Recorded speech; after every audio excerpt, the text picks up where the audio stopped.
नोएडा के master plan को शासन ने मंजूरी दे दी है। 209.11 वर्ग किलोमीटर में बसेगा नया शहर। 17 सालों में 4 फेज में न्यू नोएडा काम पूरा किया जाएगा। मास्टर प्लान 2041 को शासन से मिली मंजूरी और साथ ही 80 गांव की जमीन अधिग्रहित की जाएगी। इसके अलावा नोएडा, ग्रेटर नोएडा और साथ ही गाजियाबाद को मिलाकर नया शहर बसाया जाएगा। तो एक बड़ी खबर आपको बता रहे हैं। तो 80 गांव की जमीन अधिग्रहण की गई है। इसके अलावा न्यू नोएडा का मास्टर प्लान को शासन ने मंजूरी दे दी है। 209.11 वर्ग किलोमीटर में ये शहर बसेगा और साथ ही 4 फेज में से डिवाइड किया गया है और साथ ही जो मास्टर प्लान है 2041 इसको मंजूरी मिल गई है।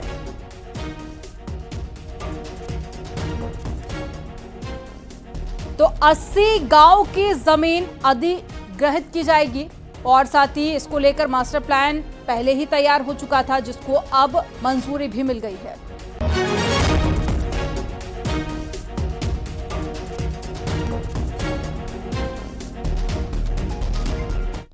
और सिद्धार्थनगर में बेकाबू प्राइवेट बस सड़क के किनारे खाई में जा गिरी, जिससे हादसे में 2 लोगों की मौके पर ही मौत हो गई, जबकि कुछ लोगों के बस के नीचे दबे होने की भी आशंका है। और तुलसीपुर देवी पाटन मंदिर से मुंडन कराकर वापस लौट रहे थे बस सवार और 40 लोग बस के अंदर मौजूद थे। शोहरतगढ़ के महंकोला गांव के रहने वाले बताए जा रहे हैं सभी, और सभी लोग को बाहर निकालने का प्रयास किया जा रहा है। तस्वीरें आपको दिखा रहे हैं, एक्सक्लूसिव तस्वीरें आपके सामने, जहां राहत और बचाव काम शुरू हो चुका है। सिद्धार्थनगर का ये पूरा मामला, जहां पर कुछ लोग बस से वापस लौट रहे थे और इसी बीच बस खाई में जा गिरी। 2 लोगों की मौके पर मौत हो गई है। कई लोगों के दबे होने की आशंका है, जिन्हें निकालने का काम किया जा रहा है।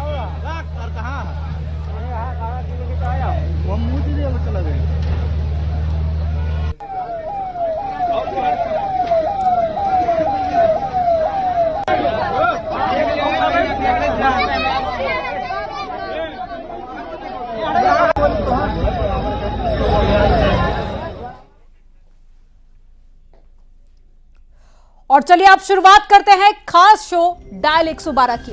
जुर्म के खिलाफ जंग और इस स्पेशल बुलेटिन में आपको दिखाएंगे सावधान करने वाली वो खबरें। अपराध की दुनिया से जुड़ी हर खबर से आपको करेंगे खबरदार। हम आपको करेंगे हर जुर्म से सावधान, क्योंकि सावधान रहेंगे तो सुरक्षित रहेंगे।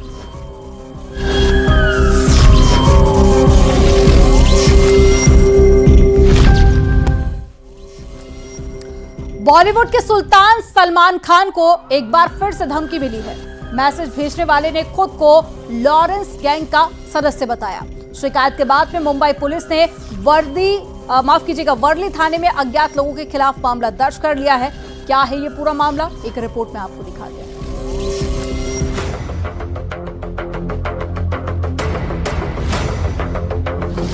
भाईजान को फिर मिली धमकी। 5 करोड़ रुपए की डिमांड। एक्स गर्लफ्रेंड सोमी का लॉरेंस को मैसेज। बाबा सिद्दीकी के मर्डर के 6 दिन बाद एक्टर सलमान खान को जान से मारने की धमकी मिली है। ये धमकी मुंबई ट्रैफिक कंट्रोल रूम को व्हाट्सएप मैसेज के जरिए भेजी गई है। धमकाने वाले ने खुद को लॉरेंस गैंग का मेंबर बताया है। मुंबई पुलिस के मुताबिक धमकी भरा मैसेज जिसमें लिखा गया था, इसे हल्की में मत लीजिए। सलमान खान को जिंदा रहना है और उसे लॉरेंस से दुश्मनी खत्म करनी है तो उसे 5 करोड़ रुपए देने होंगे। अगर पैसे नहीं दिए गए तो सलमान खान का हाल बाबा सिद्दीकी से भी बुरा होगा।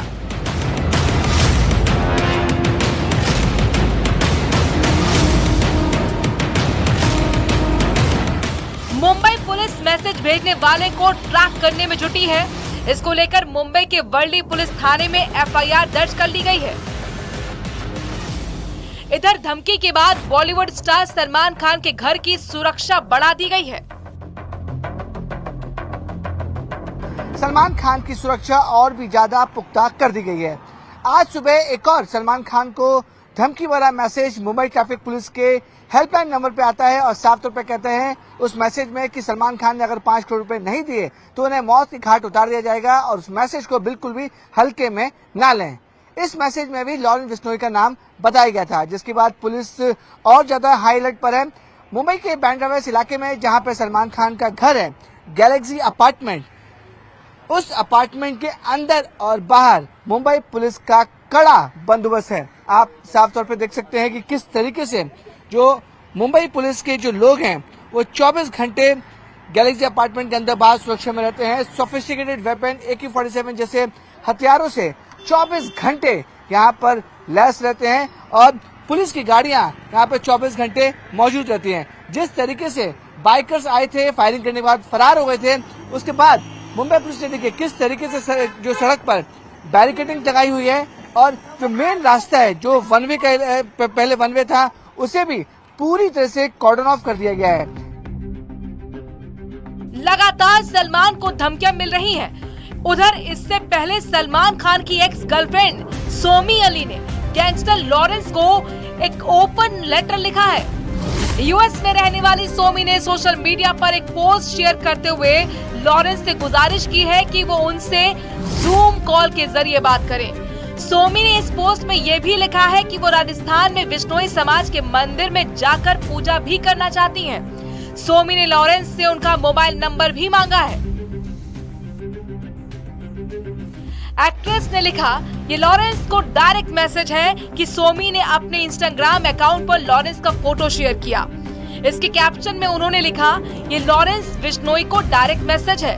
नमस्ते लॉरेंस भाई, सुना भी है और देखा भी है कि आप जेल से भी जूम कॉल्स कर रहे हो, तो मुझे आपसे कुछ बातें करनी है। प्लीज मुझे बताएं कि ये कैसे हो सकता है।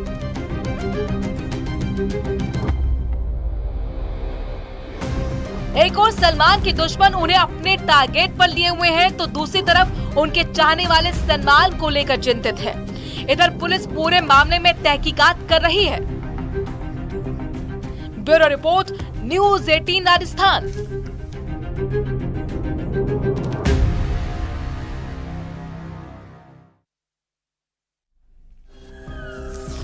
लॉरेंस बिश्नोई गैंग को लेकर आए दिन बड़े खुलासे होते हैं, लेकिन इस बार गैंग का शूटर पहली बार कैमरे पर बोला है। शूटर योगेश ने कैमरे के सामने कई बड़े खुलासे किए हैं। लॉरेंस बिश्नोई गैंग के शार्प शूटर ने बताया कि कैसे टारगेट तलाश किया जाता है, कैसे जेल से ही बातचीत हो जाती है। आपको रिपोर्ट दिखाते हैं।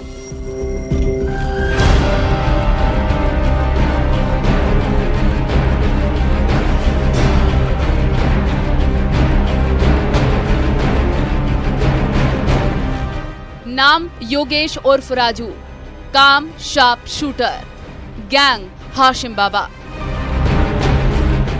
ये छोटा सा परिचय है इस शार्प शूटर का, जिसका बॉस है गैंगस्टर लॉरेंस बिश्नोई, जिसका बॉस है हाशिम बाबा।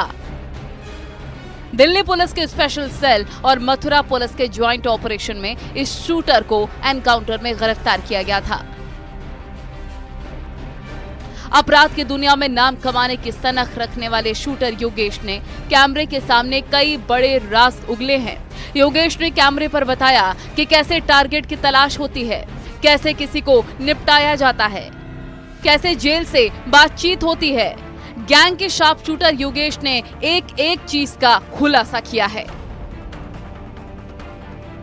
तो संपर्क लॉरेंस के साथ कैसे हुआ और मैं आसिफ बाबा गैंग में हूँ। वो गैंग भी लॉरेंस बिश्नोई चलाते हैं। तो ऐसे लोगों को चिन्हित कर रखा है, क्या पहले रैगिंग की जाती है? इस बारे में तो सर मैं हकीकत बात बताऊं तो सारी जानकारी होती है और मिल जाती है। जैसे कि किसी की भी जानकारी निकालना हो, जैसे कि कैसे निकलते हैं? अरे क्या कहते हैं, ये फ़ोन चल रहा है, नेट है, गूगल है, सारी चीज़ें मिल जाती हैं। मतलब जिसको निशाना बनाते हो पहले उसके बारे में डिटेल पूरी निकालनी पड़ती है जी। हाँ। क्या पैसे की कोई डिमांड होती है? नहीं, पैसे की कोई बात नहीं। पैसे की। दिल्ली के जिम संचालक नादिर शाह की हत्या के मामले में पुलिस के एक्शन के बाद व्हील चेयर पर बैठा ये अपराधी बदायूं के मोहल्ला कटरा ब्रह्मापुर का रहने वाला है। लेकिन बीते 10 साल से उसके परिवार का कोई सदस्य यहाँ नहीं रहता। योगेश कुमार उर्फ राजू 10 साल पहले बदायूं में रहता था। यहाँ से वो एक हत्या करके भाग गया था, जिसके बाद उसने कासगंज में भी एक शख्स की हत्या की थी और फिर धीरे धीरे लॉरेंस गैंग ज्वाइन कर लिया। यहाँ काम पैसे पर नहीं, भाईचारे में होता है। जराइम की दुनिया में एंट्री भाईचारे से होती है और खौफनाक अंजाम तक पहुंचती है। यह दावा किसी और का नहीं बल्कि लॉरेंस बिश्नोई गैंग के शार्प शूटर योगेश का है, जिसने कि दिल्ली में नादिर शाह हत्याकांड को अंजाम दिया था और उसी के बाद से फरार चल रहा था, जिसकी तलाश में पुलिस की कई टीमें लगी हुई थी। और कल योगेश को दिल्ली की स्पेशल टीम और मथर रिफाइनरी की संयुक्त कार्रवाई के बाद मुठभेड़ में गिरफ्तार किया गया था। लॉरेंस बिश्नोई और सलमान खान की दुश्मनी जग जाहिर है। इस दुश्मनी के बीच योगेश ने एक और बड़ा खुलासा किया कि जो भी बीच में आएगा उसको भुगतना तो पड़ेगा ही। वो तो कुछ लोग बीच में आ रहे हैं तो फिर कुछ ना कुछ तो होगा ही। वो कोई बाबा सिद्दीकी कोई सही आदमी थोड़ी नहीं था, उसके ऊपर मकोका का केस लगा हुआ है। अब आम आदमी पे तो मकोका का केस लगेगा नहीं। और बताते हैं वो उसके दफ से भी कनेक्शन थे। बहरहाल अब तक की जांच में पुलिस को पता चला है कि योगेश का बदायूं के कुछ और युवाओं से संपर्क है।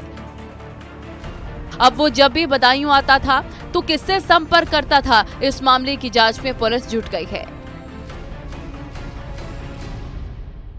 अब पुलिस के सामने ये चुनौती होगी कि वो इससे संपर्क रखने वाले युवाओं को तलाशे। योगेश ने कहा कि यदि सलमान खान लॉरेंस बिश्नोई से माफी मांग लेता है तो उसे माफ कर दिया जाएगा, नहीं तो सलमान का भी अंजाम बाबा सिद्दीकी की तरह होगा।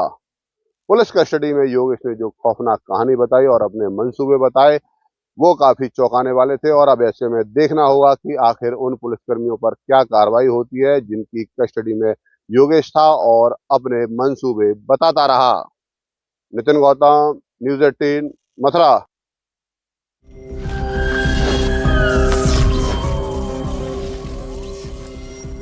बहराइच में बवाल और रामगोपाल के हत्यारों से हिसाब करने के लिए यूपी पुलिस एक्शन मोड में आ गई है और पुलिस ने हत्या के लिए इस्तेमाल की गई बंदूक एक मांद से बरामद कर ली है। गुरुवार को मुठभेड़ के बाद में अरेस्ट किए गए आरोपियों को कोर्ट में पेश किया गया, जहां से उन्हें जेल भेज दिया गया। अब आगे क्या होगा, पुलिस और क्या कार्रवाई कर रही है, बहराइच बवाल और साथ ही मुठभेड़ की पूरी जानकारी आपको इस रिपोर्ट में दिखाते हैं।